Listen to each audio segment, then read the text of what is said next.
wonderful day to all of you. Rosal again, your evangelist. Our message for today is the story of the Lord God, the world, and us. First part.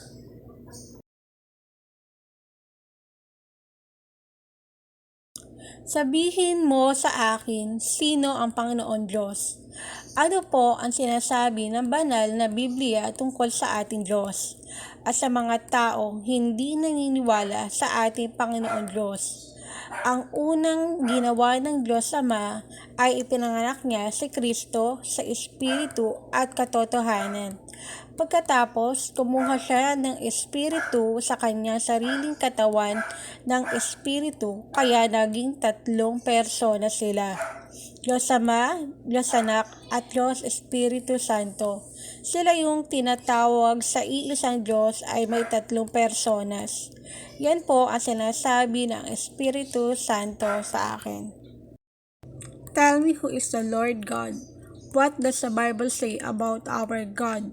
And to people who do not believe in our Lord God, the first thing God the Father did was He gave birth to Christ in spirit and truth. After He took spirit into His own spirit body, they became 3 persons: God the Father, God the Son, and God the Holy Spirit. Those who are called to the same God have 3 persons. That's what the Holy Spirit is saying to me. Sa mga sunod-sunod na pahina ay makikita nyo kung ano ang mga katotohanan na ganap at yung pang magaganap pa at matatapos sa mundong ito kasama yung mga nasa loob nito.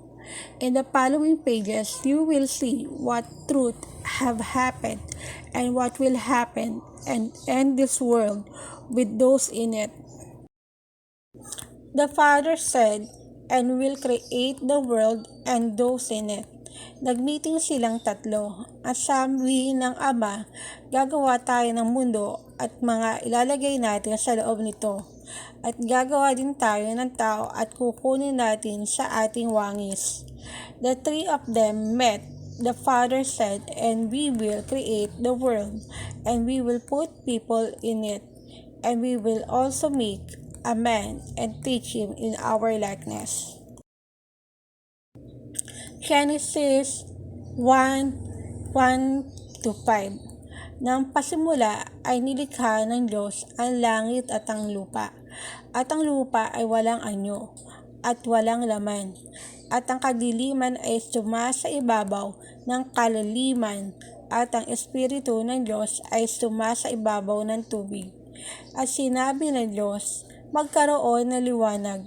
At nagkaroon ng liwanag. At nakita ng Diyos ang liwanag na mabuti, at inihiwalay ng Diyos ang liwanag sa kadiliman. At tinawag ng Diyos ang liwanag na araw, at tinawag niya ang kadiliman na gabi. At nagkahapon at nagkaumaga ang unang araw. In the beginning, God created the heaven and the earth, and the earth was without form, and void, and darkness was upon the face of the deep. And the Spirit of God moved upon the face of the waters. And God said, let there be light, and there was light. And God saw the light, that it was good. And God divided the light from the darkness. And God called the light day, and the darkness He called night. And the evening and the morning were the first day. Genesis 1:6-10. At sinabi ng Diyos, magkaroon ng isang kalawakan sa gitna ng tubig, at mahiwalay ang tubig sa kapwa tubig. At ginawa ng Diyos ang kalawakan, at inihiwalay ang tubig na nasa ilalim ng kalawakan sa tubig na nasa itaas ng kalawakan, at nagkagayon, at tinawag ng Diyos ang kalawakan na langit. At nagkahapon at nagkaumaga ang ikalawang araw. At sinabi ng Diyos, mapisan ang tubig na nasa silong ng langit sa isang dako, at lumitaw ang katuyuan, at nagkagayon, at tinawag ng Diyos ang katuyuan ng lupa.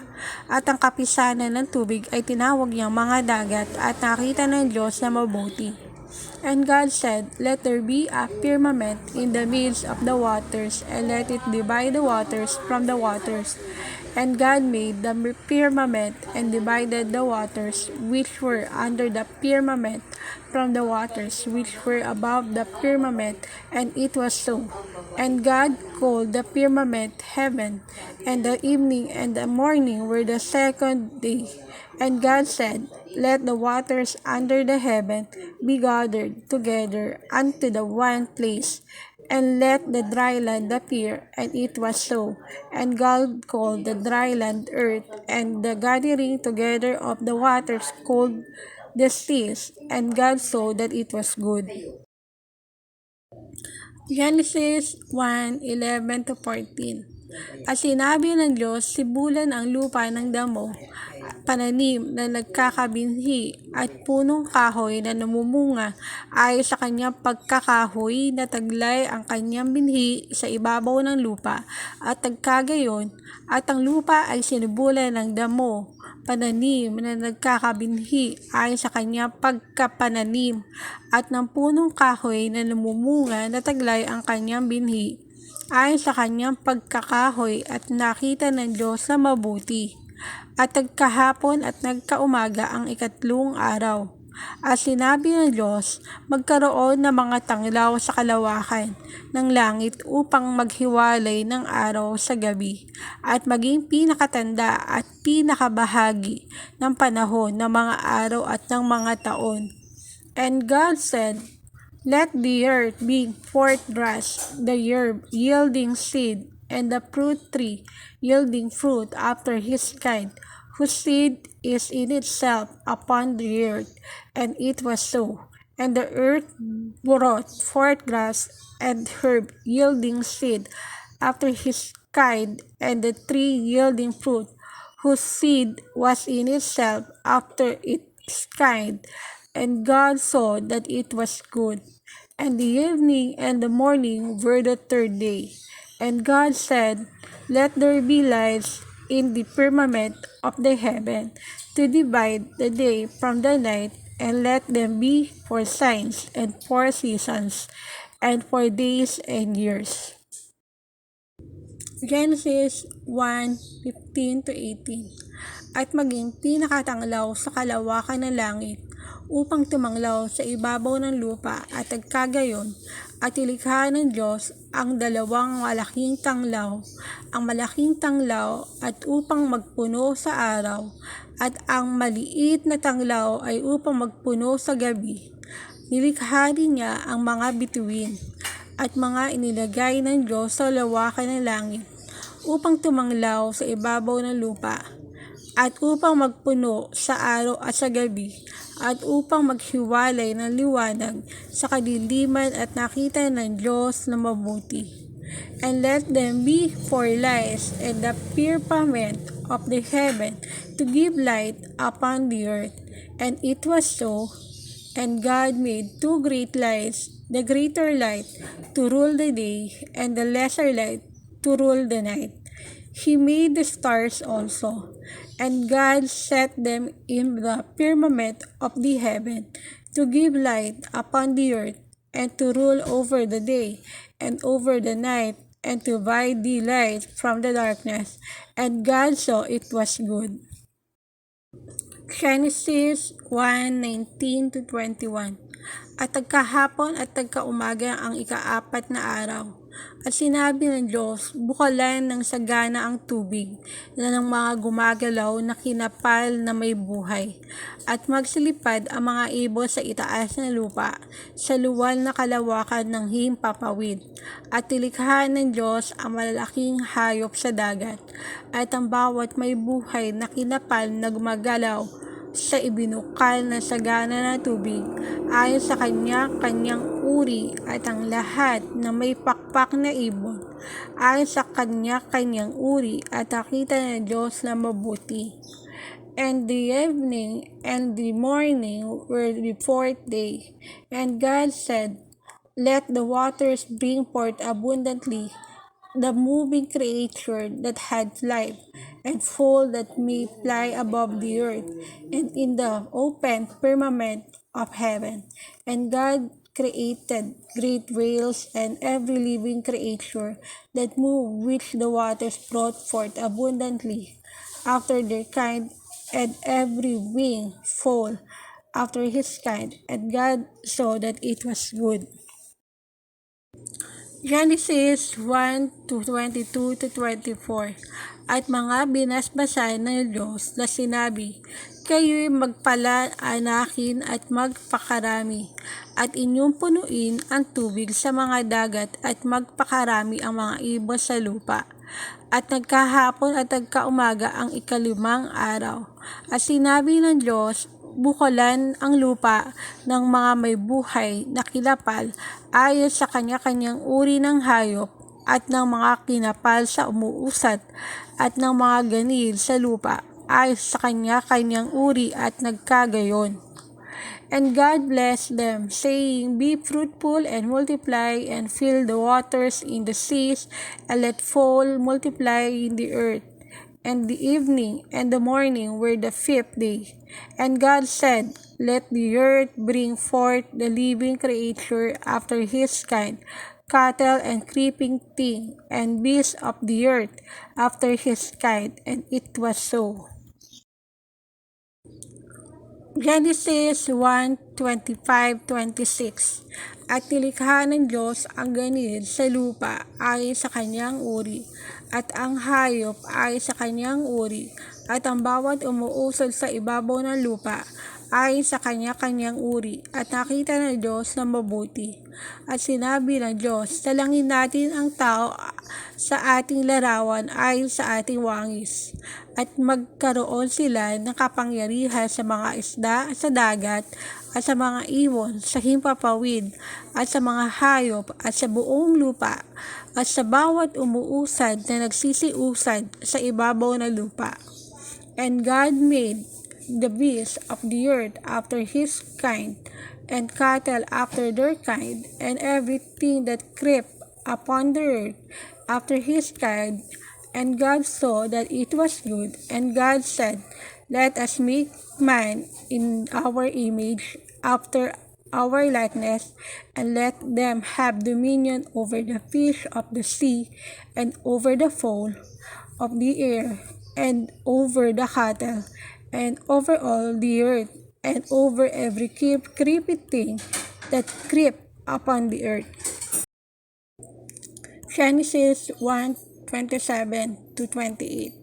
At nilalang ng Diyos ang tao ayon sa kanyang sariling larawan. Ayon sa larawan ng Diyos, siyang nilalang. Nilalang sila na lalaki at babae. At sila'y binasbasan ng Diyos, at sa kanila'y sinabi ng Diyos, kayo'y magpaalanakin at magpakarami, at kalatan ninyo ang lupa, at inyong supilin, at magkaroon kayo ng kapangyarihan sa mga isda sa dagat, at sa mga ibon sa himpapawid, at sa bawat hayop na gumagalaw sa ibabaw ng lupa. So God created man in his own image. In the image of God created he him. Male and female he created he him. And God blessed them, and God said unto them, be fruitful and multiply, and replenish the earth and subdue it, and have dominion over the fish of the sea, and over the fowl of the air, and over every living thing that move upon the earth. Genesis 1:29-30. At sinabi ng Diyos, narito, ibinigay ko sa inyo ang bawat pananim na nagkakibinhi na nasa ibabaw ng balat ng lupa, at ang bawat punong kahoy na may bunga ng punong kahoy na nagkakabinhi sa inyong magiging pagkain. At sa bawat hayop sa lupa, at sa bawat ibon sa himpapawid, at sa bawat nagsisiusad sa ibabaw ng lupa na may buhay, ay ibinigay ko ang lahat ng pananim na sariwa na pinagpagkain at nagkagayon.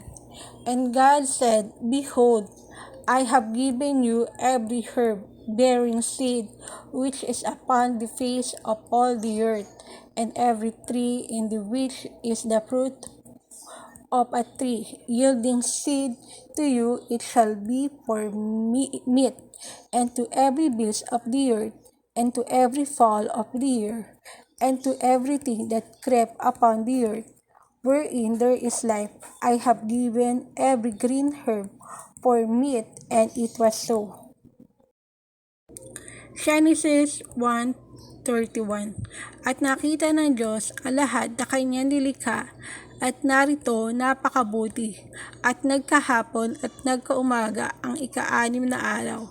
Paliwanag, at ganyan po ang pagkakagawa ng ating mundong tinitirhan, at ito ay malapit nang mawasak, at ililipat po tayo sa bagong langit at bagong lupa. And God saw everything that he had made, and behold, it was very good. And the evening and the morning were the sixth day. Explanation. And that's how the world we live is in made, and it is about to be destroyed. And we will be transferred to a new heaven and a new earth. Genesis 2:1-3. The Sabbath Day. At nangyari ang langit at ang lupa, at ang lahat ng natatanaw sa mga iyon. At ng ikapitong araw ay nangyari ng Diyos ang kanyang gawang ginawa, at nagpahinga ng ikapitong araw sa madlang gawang niyang ginawa. At binasbasa ng Diyos ang ikapitong araw at kanyang ipinangiling, sapagkat siyang ipinagpahinga ng Diyos sa madlang gawang kanyang nilikha at ginawa. Thus the heavens and the earth were finished, and all the hosts of them. And on the seventh day God ended his work which he had made, and he rested on the seventh day from all his work which he had made. And God blessed the seventh day and sanctified it, because that in it he had rested from all his work which God created and made. In the beginning, there was Saturday.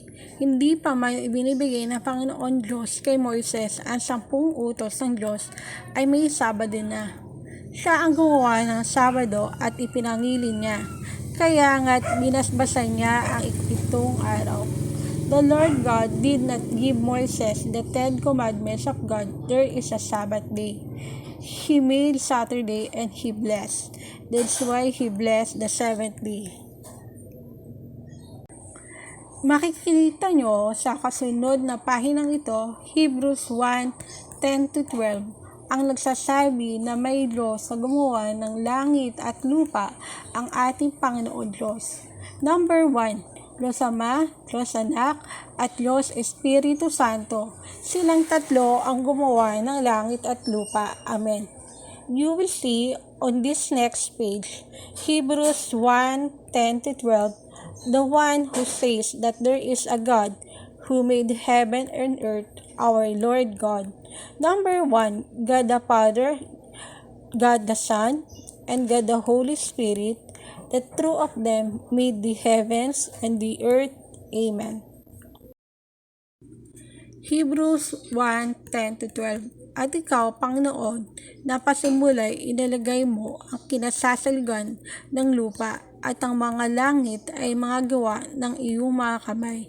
Sila'y mga papahamak, datapwat ikaw ay nananatili, at silang lahat ay mga lulumang gaya ng isang kasuotan, at gaya ng isang balabal, ay sila'y iyong bibilutin, at sila'y magpapalitang gaya ng kasuotan. Ngunit ikaw ay ikaw rin, at ang iyong mga taon ay di matatapos. And thou, Lord, in the beginning hast laid the foundation of the earth, and the heavens are the works of thine hands. They shall perish, but thou remainest, and they all shall wax old as doth a garment, and as a vesture shall thou fold them up, and they shall be changed, but thou art the same, and the year shall not fail. Thanks to all of you. Please watch, like, subscribe, and share to from Angels Message Inc. Note, just wait for the second part. Thanks, Rosal Rabi.